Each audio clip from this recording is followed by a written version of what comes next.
Hey designers, welcome back to the studio. Today we're actually going to take a look at some of these art kits that I set you up with at school and kind of pick them apart and see what's in there.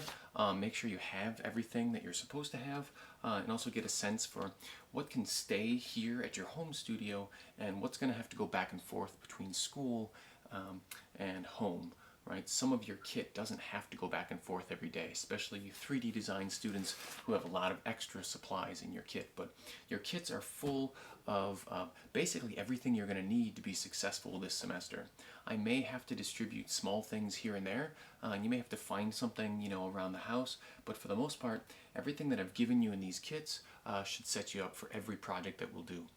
Before we talk too much about the kits though, I just want to say a thing or two about the studio space that you'll be working. This is my studio space. I'll introduce you to a few things kind of that I've got set up that make my work a little bit less stressful, a little bit more easy, and things that you may want to try to implement in your home studio, but it doesn't have to be quite so elaborate. What I want you to think about though is the place that you're going to be doing the work at home should have a couple of specific things, right? You're going to need a little bit of elbow room. I do my best to keep my work surface clear of all the clutter, right? A studio is a place for study, and study is directly connected to focus. And clutter in my studio tends to be sort of like the anti-focus stealing, disease. If I start to get too much clutter in my workspace, I can no longer focus, and when I can't focus, I can't get that studying or the studio work done. So in general, in my space, if it's a project I'm not currently working on, I try to put it away or I store it someplace else.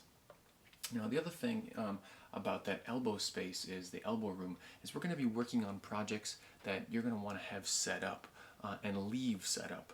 So working at the kitchen counter, working in the couch in front of the TV is not a really good idea because you'll have to clear all that stuff off probably at the end of your studio session. It's a lot nicer to be working in your studio space and just be able to leave a few things set up and not have to move them constantly. Later on, especially during our drawing unit, we'll actually set up a lighting situation that you can't touch for at least 2 or 3 days. So that means your studio space has to be a location that can't be messed with. You very likely will probably try to work in the same location as you're doing the homework for your other classes. And that's okay, just so long as you have a little bit of extra room, right, to kind of dedicate specifically to your art making. We got about 30 minutes or so of homework I'm expecting you guys to work on per week outside of class. So consider that, right? You're going to be at this place for at least 30 minutes a day in class and at least 30 minutes, probably more, outside of class, especially if you really get into your projects. Now say you wanted to kind of set up a space that was beyond just kind of like a typical desk that you were studying under. An art studio should have a couple of other specific things. A nice bright lighting space is a really great idea. If you're in a basement, that's going to mean you're going to need some kind of overhead light and some kind of side light. Even better than a basement space, though, would be a space that has some natural lighting. Parking next to a window would be really, really great. Natural light, even though sometimes it can seem a little dim, where like a bright LED light seems really, really intensely bright, I promise you that that natural light, not only is it significantly brighter than most of the lights you have in your home, but the quality of that light coming into the space is much gentler. It'll be much nicer on your eyes. It'll also make your photographs and your drawings and your paintings feel much better in your work. This is also a space where I have ready access to a wireless internet connection. I also have easy access to electrical connections to run either different types of tools or different types of cameras. And it's also a place where I can fairly easily pin up some projects that I'm currently working on right at my eye level. So if I want to set something up or if I want to take a look at some of my sketches, I have some tack boards set up for that as well.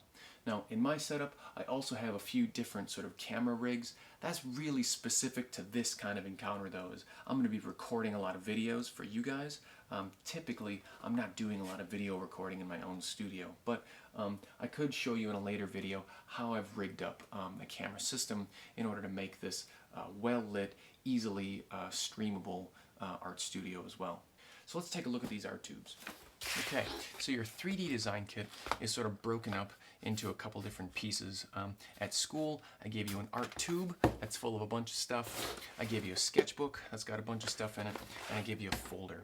So let's take these things apart and do two things, right? I want to make sure that you have a rough idea of what's in here and we've got the right names for things, but also consider this video a bit of an inventory. If I hit something in this video that you don't have in your art kit, you got to let me know so that I don't, so that you can actually do some of these projects from home. If you're stuck without the right materials, that'll be a little bit of a bummer. So let's start with the art tube itself.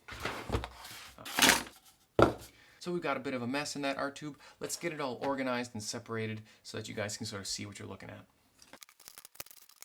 Okay, so I've got my kit laid out here so I can see everything all at the same time. Let's maybe go project by project in a sense. Maybe the easiest materials to identify here would be your drawing materials. You've got 3 drawing pencils that I want you to kind of take a close look at. Somewhere toward the back of the pencil you'll see the labels here, 6H, HB, and 4B. The 3 different pencils are actually 3 different hardnesses, or you could think of that as 3 different darknesses of the graphite that's embedded in the tip. We'll use those on our drawing unit. Now we also have 2 different types of ink pen. We'll do the rollerball ink pen, which has a very fine rollerball point where the ink just sort of flows out of the pen. And we have a felt-tipped marker, which is, it's like, still call it a pen, but it's going to feel different. It bleeds much more than the rollerball bleeds. These two are actually more like an office supply than a fine art material. You're more likely to find these at, like an office store than an art supply store, but they work really, really well to do some basic drawing stuff. And then if you like them, you could always step it up to some more advanced drawing materials.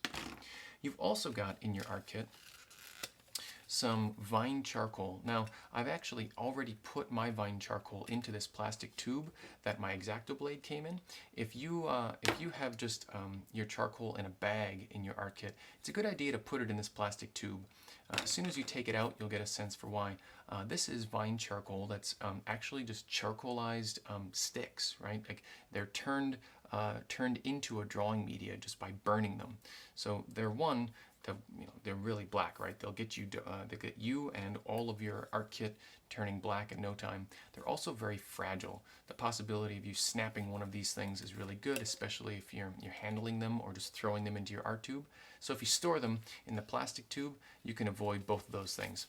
You'll keep all of the kind of black charcoal off of your whole art kit, and you'll keep your sticks from snapping. So that's your drawing materials. We've also got some paint supplies here. Now, your watercolor kit is sort of a basic watercolor kit that comes with your primaries and a couple of secondaries, black and brown. Inside that art kit, you've also got a really detailed brush, and we'll add that to our list of 3 brushes here. We've got 2 wet media brushes and then 1 brush that's sort of a utility brush. Your 2 wet media brushes I want you to be more careful with. The one that came in your art kit has actually got a very, very, very fine point on it, and if that gets mashed too many times in your art kit, the bristles won't perform like a brush for very much longer. It actually should come with a little plastic tube on the end that's there to protect the bristles. You've got another watercolor brush that's actually a little bit higher quality brush that's made of sable hair, which is sort of like a squirrel. And this brush is designed to hold a lot of wet media. This is the brush that we'll use to do our basic color theory work, and it's a brush that we'll keep out of all of our glues. This utility brush is a little bit cheaper brush, right? It's got some stiff plasticky bristles, it's got a plasticky handle. This is mostly going to be a handy way for us to apply glues and things like that. You would never want to put glue into a wet media brush because it'll just ruin the bristles. I'm going to keep these out of my art tube for right now because I don't want to mess up the bristles. You've got a couple different types of glue in your art kit. The most obvious one, the one that looks familiar from grade school, is glue stick. Some of you guys have the purple stuff, some of you have the white stuff. It's the same glue stick. It will dry clear. We're going to use that fairly soon in the semester, so keep that in your art kit. Now the other glue that you have in your art kit is stored inside one of these film canisters, and if you carefully open it up, you'll see that it's the color of white paint.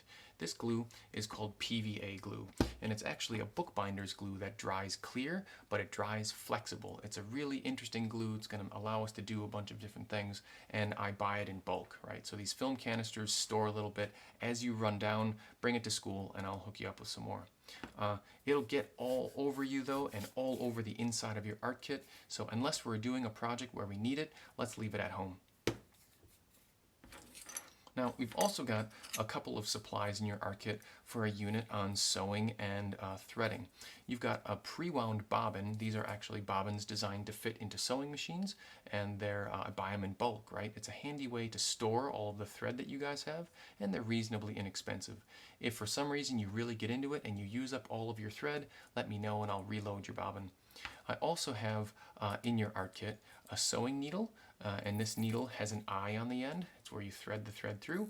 And I have a couple of pins stuck in a piece of foam core. This piece of foam core is actually acting like our pin cushion. It's a safe way to keep all those needles because they're sharp on one end and you won't accidentally stick yourself in the finger reaching for it. Our sewing unit isn't till the end of the semester, so we'll just kind of leave those objects at home too. They don't need to go back and forth to school with you. As part of our sewing unit, I've included a little bit of this polyfill. Polyfill has a rubber band tied around it. As the rubber band falls off, it just starts to fill more and more and more space, right? So we'll keep that with our sewing equipment in your studio. As part of the drawing supplies, I've got two different kinds of erasers. You've got a kneaded eraser, which will actually mash up a little bit in your fingers. It feels almost like a putty or a plasticine clay. And we have just a standard brick eraser. It's like the rubber eraser on the end of your pencils, just a little bit larger. Now, a tool that we'll use fairly regularly in our 3D design class is the X-Acto blade, or actually this isn't X-Acto, it's one of these Blick Studio knives, which I think I like a little bit better.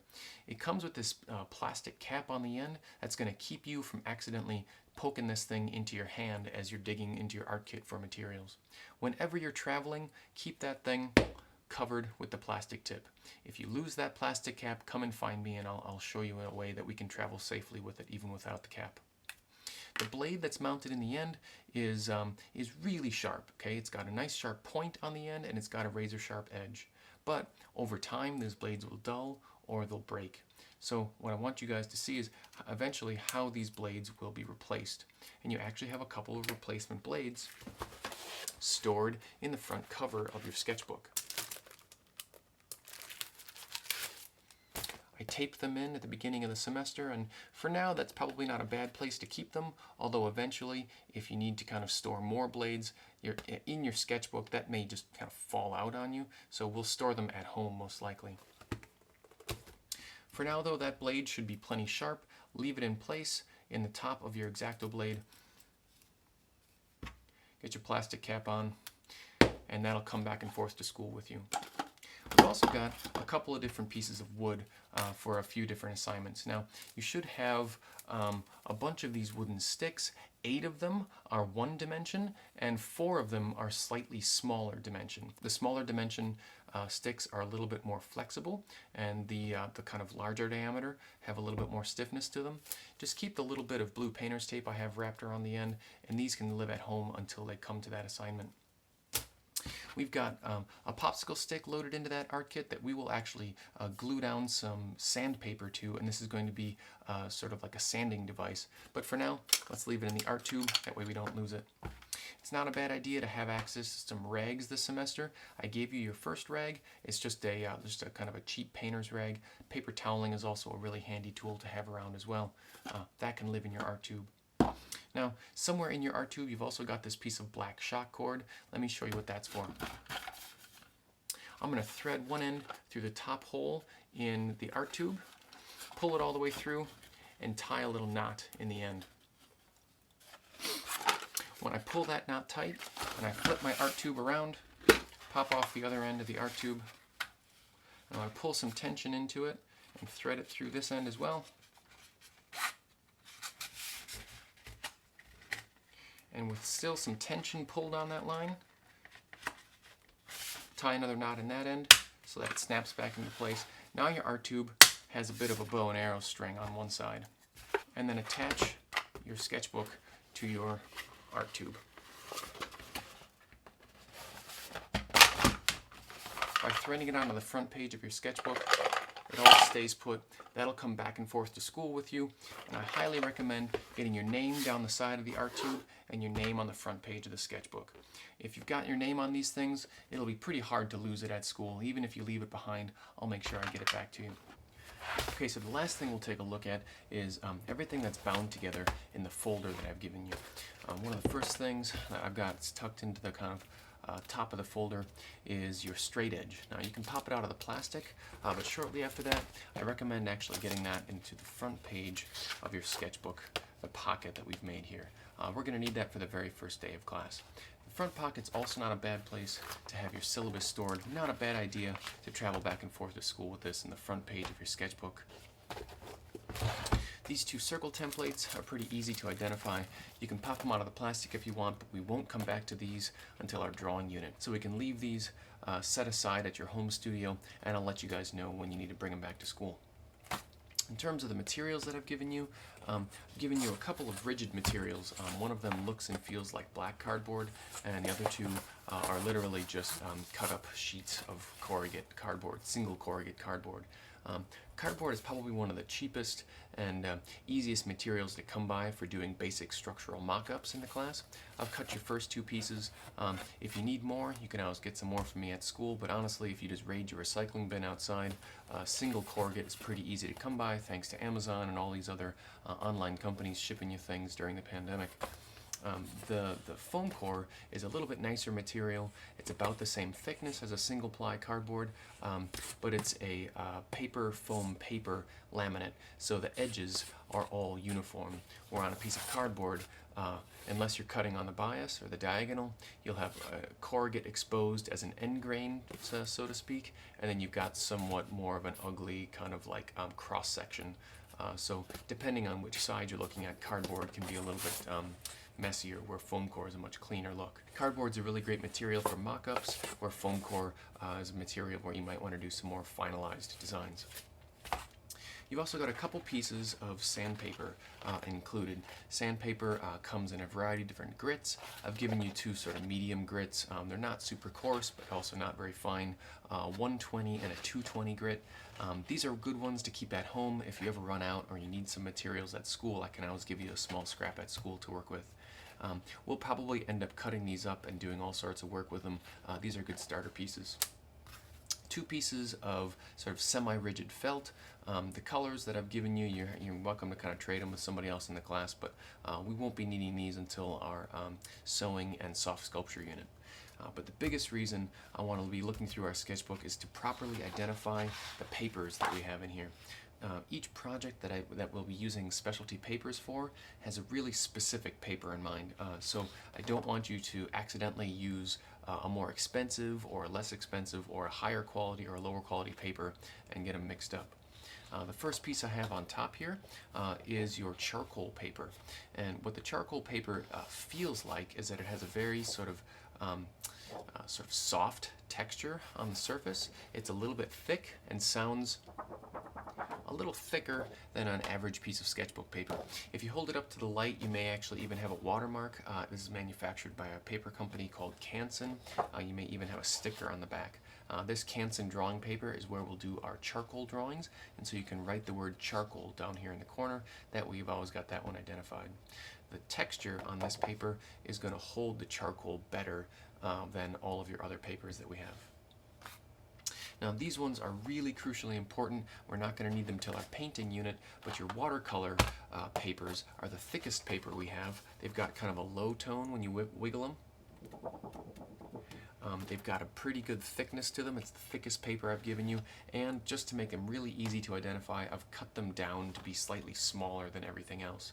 Now, the texture on the watercolor is important, but this is a cotton rag-based paper too, so it's actually not the wood pulp paper that you're accustomed to working with maybe in your sketchbooks or the office paper you print your papers on for school.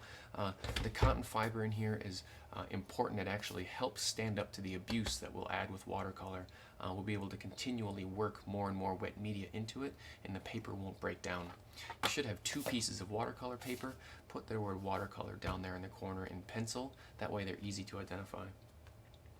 On the total opposite end of that paper quality spectrum, we've got a couple sheets of really low quality newsprint paper. has kind of a high-pitched sound to it when you give it a wiggle. This is literally the stuff that they print newspapers on. It's junk, it's throwaway paper. It has a high acid content, so it may even be dyed or sun-bleached around the edges. Now, we're going to use newsprint paper for all sorts of kind of cheap throwaway purposes, like overgluing or masking, so it's not always a good idea to have a couple pieces of this stuff around. If you run out of newsprint, the next lowest quality paper that we could use would be just to tear a page out of your sketchbook. But since I think it's important to kind of show you guys what the sort of proper use would be for these materials, I gave you a couple pieces in your kit just so that you've got them. You can label the bottom newsprint. Now you should have 4 pieces of sort of a 2-ply tag board, or what feels like a poster board. 4 pieces that are about the size of your sketchbook, maybe 9 by 12. It's got this kind of sound to it. So it's a little thicker than your sketchbook paper. It's not the thickest paper you have, but the easiest way to identify this stuff is that it's smooth on both sides. It's the same kind of material that your 3x5 note cards are made out of for studying your history lessons or something like that. So write the word tag board down here at the bottom in a very light pencil. We're going to use this for our very first assignment when we get to doing our final folds. So keep that handy. And our last piece of paper in the kit is a piece of designer's vellum that has blue graph paper or blue grid printed on the front. It's a 1-inch grid with 1/10-inch markings. We're going to use that for some of our drawing practice. Now, until I give you special instructions to do so, guys, leave all of this stuff in this folder at home. It's really important that I get your home studios outfitted, just in case you get yourself quarantined, or just in case I get quarantined, or the whole school gets quarantined. I want to make sure that we can have some continuity to the class. So if you're in doubt, leave this stuff at home. I'll get you a fresh copy at school. What you need to be ready to go for school with on Monday would be a sketchbook with your straight edge in the front page, your cutting board in the back, and your art tube. Now, you don't need these sticks, right? We'll kind of take those out and leave them at home. You don't need your polyfill. That's going to be for a sewing unit, and you don't need your paintbrushes. So leave that gear at home. Stick your other end cap on the bottom of your art tube, get it attached, and I'll see you guys at school on Monday.